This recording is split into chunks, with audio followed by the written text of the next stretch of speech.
I'm Melvin Wood, I'm from the Environment Agency, and I want to talk to you about love. Now, as engineers, we find it very hard to express ourselves. We'd rather talk about risk assessments and method statements than baring our souls. But I feel that love is as much as important when dealing with river catchments as it is with physics. And my point tonight is that we should love our rivers. And I want to describe this in terms of human relationships. First of all, it's attraction. Now, when you fall in love with somebody, what's the first thing that you start doing? You see their beauty, don't you?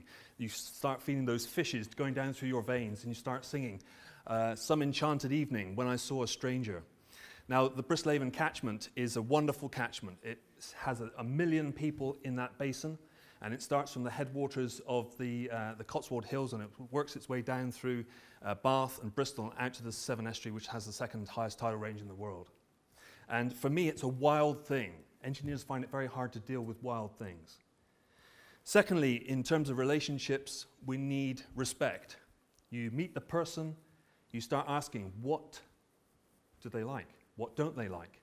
Can I meet the parents? Can I start helping around the home?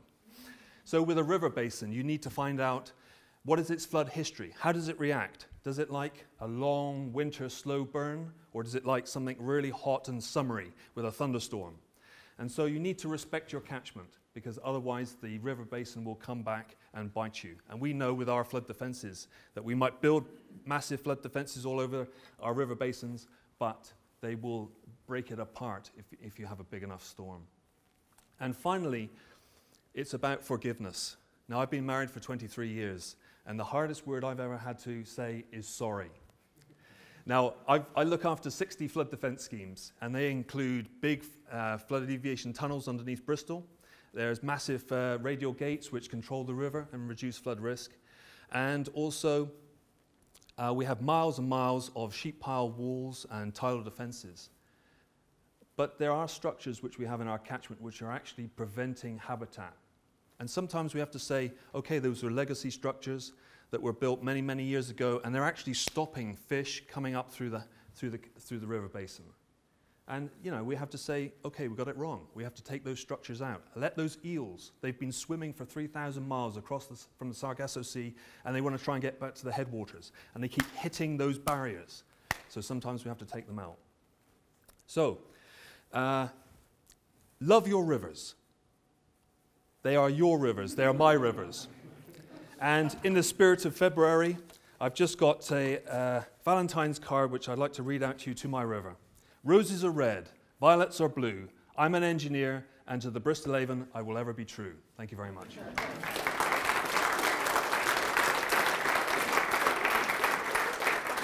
There's more poetry. There's poetry all over tonight. We've had poetry, we've had rocky roads, we've had crackling, we've had live art building. What a night. Which my loved up engineers are going to for an autumny response to this river ode. I just wonder where can I get a t-shirt from? Can you send them back up of the thing? You won't believe this, but I got it in Bridgewater. Of course you did. They used to say, can anything good come out of Bridgewater? This is the t-shirt that came out of there. It's almost a song, isn't it? A new song. Okay. You had some pictures of Avon, which is my hometown. Yes. And that just makes me think, how do you actually get communities to engage more with their rivers? It's fascinating, isn't it? You know, Bradford-on-Avon is a very old town, medieval, and it got flooded badly in 2000. And the community said, when we said, well, let's build a flood wall alongside the bull pit there, and they said, it's going to not look very nice. It's going to be a wall which is going to prevent our view. And then they got flooded badly in 2012, and suddenly people are starting to say, our communities are going to flood more regularly. They are more accepting of things which perhaps will be more of an aesthetic value in such an environment. So I think communities are coming to the realization that maybe climate change is real, and maybe it is happening. Certainly on the levels and moors, when Somerset flooded 2013-14, people were saying in community events, would somebody like to buy my house? It's the first time I've ever heard that. So is climate change allowing the process of bringing people together to say, how can we sustainably survive what's going to happen in the future? But I wonder, Melvin, you look like you enjoy putting this together tonight. Yes. Yeah. I think you should do talks. Maybe you already do.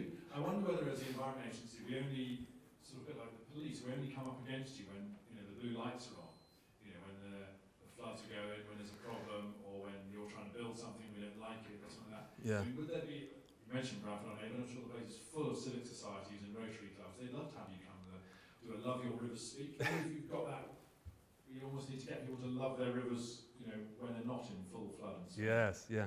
Well, one of the talks I give is called The Lost Rivers of Bristol.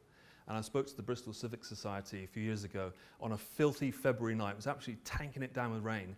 And they said it was one of the highest attendance of their meetings that they've ever had in their 105-year history. Because I think, you know, the lost rivers of Bristol suddenly captures people's imaginations. Where do these rivers go? And only the Environment Agency knows where they are, and myself.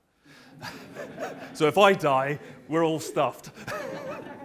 That's a TV series. Who knows where the rivers have gone? Got a question on this, or I was Joanne? nervous about you because it was inferring that the suspension bridge was somehow blocking one of your rivers. That would be a flood event and a half, wouldn't it? Joanna? Do you think we have a tendency to try and fight rivers rather than work with them? I think so. You know, as engineers, I mean, I love concrete. I love sheet piles. I love to build things to try and control the river. But ultimately, you have to work with the river because, as I said, it's a natural thing. It's a wild thing. It will make your heart sing. It will make everything groovy. And you have to be able to, you know, if 1 million people are living in your river basin, you have to try and reduce flood risk if you can. But obviously, if you keep building and building and building in the floodplain, people have to realize that they are at risk. And how do you educate people to be able to live with the rivers as well as fighting them? Because, you know, in 1981, when the storm surge came up the Severn Estuary, it smashed all those sea defences to pieces. It was just like polystyrene. And that's what the natural processes will do.